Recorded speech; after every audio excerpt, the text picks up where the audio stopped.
क्या हो अगर आपसे माफी मांगने आया इंसान आप ही को देकर जाए धमकी। सच्चाई सामने आने के बावजूद बढ़ती जा रही है अभय की मुसीबतें। क्या पलक को बचाने में हो जाएगी अभय को देर?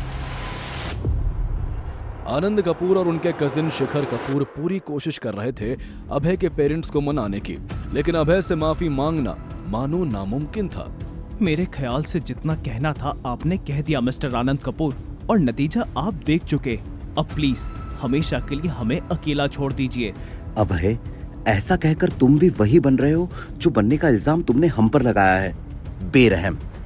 अगर तुम्हारे भतीजे की उम्र कैद की सजा की खबर तुम तक पहुंचती तो तुम किसका साथ देते, भतीजे का या अपने बुजुर्ग भाई का? हमने भी वही किया। हाँ शिखर भैया, अब तो सोमेश को सजा भी हो गई। हम मान तो रहे हैं कि हमसे गलती हो गई, और क्या करें। वो 9 साल वापस दे सकते हैं, मेरे पापा की इज्जत वापस ला सकते हैं, मेरी माँ के आंसुओं का हिसाब दे सकते हैं।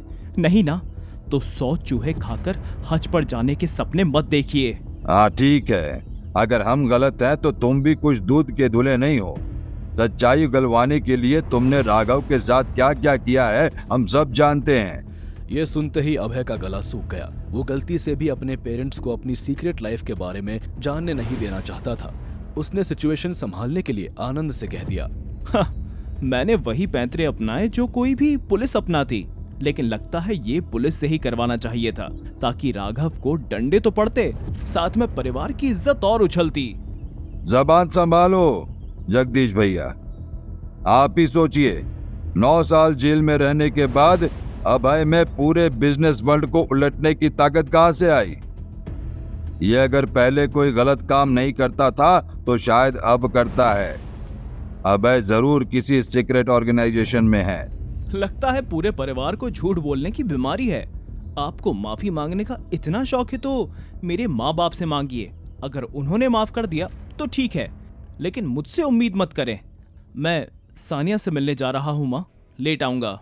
सानिया का नाम सुनते ही मनीषा कपूर का चेहरा खिल उठा। वो मन ही मन सोचने लगा कि इतने सालों के दुख के बाद उसके पेरेंट्स अपने बेटे को सेटल्ड देखने की सिंपल सी खुशी तो जरूर डिजर्व करते थे। कुछ देर बाद वो अपना सामान लेकर मेहिका के घर पहुंचा। मेहिका ड्राइंग रूम में बैठी बहुत स्ट्रेस लग रही थी। ओह थैंक गॉड तुम पहुंच गए। मैंने जोरा का इलाज कर दिया, वो अभी अंदर रिकवरी रूम में सो रही है। खुशी और मैं एक मिशन पर जा रहे हैं। प्लीज़ जोरा की कंडीशन मॉनिटर करते रहना, कुछ भी हो जाए मुझे फ़ोन कर देना। और हाँ, पलक के घर का अच्छा व्यू उस खिड़की से मिलता है।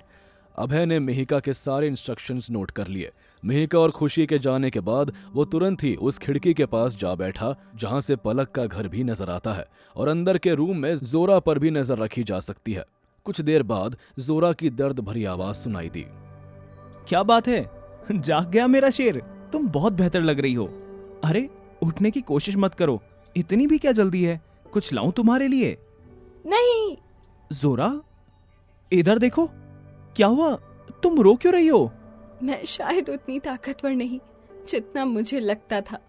कितनी भी कोशिश कर लूं, अपने नाइट फाइटर्स के साथ हुए धोखे का बदला नहीं ले सकती।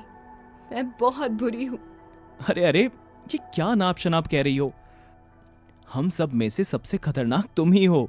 याद है जब हमने पहली बार काम शुरू किया था और टीम में तुम अकेली लड़की थी, तब भी किसी ने तुम्हें कम नहीं समझा। और हर चीज क्या अकेले ही करनी होती है? हमने टीम क्यों बनाई है फिर? वो नाइट फाइटर्स हमारी भी टीम है, बदला हम सबको लेना है। सारा प्रेशर खुद ही लोगी क्या?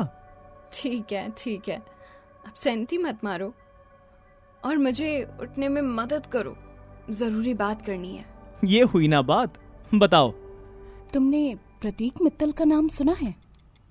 नाइट वॉचमैन एजेंसी से पहले स्टार मेडल अवार्ड का विजेता, पंजाब के बड़े मित्तल परिवार का वारिस। उसे कौन नहीं जानता? अचानक से उसके बारे में क्यों पूछ रही हो जोरा? जोरा का जवाब बहुत सारी गाड़ियों के हॉर्न की आवाज में दब गया। अभय आवाज सुनकर अलर्ट हो गया। वो एकदम से खिड़की के पास पहुंचा तो देखा कि पलक के घर के नीचे कम से कम 50 गाड़ियां खड़ी थी। उन सारी गाड़ियों में से सूटेड बूटेड लोग पलक की बिल्डिंग में घुस रहे थे। उन्हें देखकर लग रहा था कि वो प्रोफेशनल किलर्स है। जोरा, मैं अभी आया। मुझे इन लोगों से पहले पलक के घर पहुंचना पड़ेगा। कौन है प्रतीक मित्तल? क्या अभय पलक को इतने सारे किलर से बचा पाएगा? क्या आनंद कपूर अभय की जिंदगी में लाने वाला है कोई नई मुसीबत? क्या अभय और उसकी टीम शहीद हुए नाइट फाइटर्स का बदला ले पाएंगे? जानने के लिए देखिए अगला एपिसोड सिर्फ पॉकेट एफएम के यूट्यूब चैनल पर। और बंदा ये बैडएस है कि सारे एपिसोड्स को सुनने के लिए डिस्क्रिप्शन में दी हुई लिंक से डाउनलोड कीजिए पॉकेट एफएम ऐप।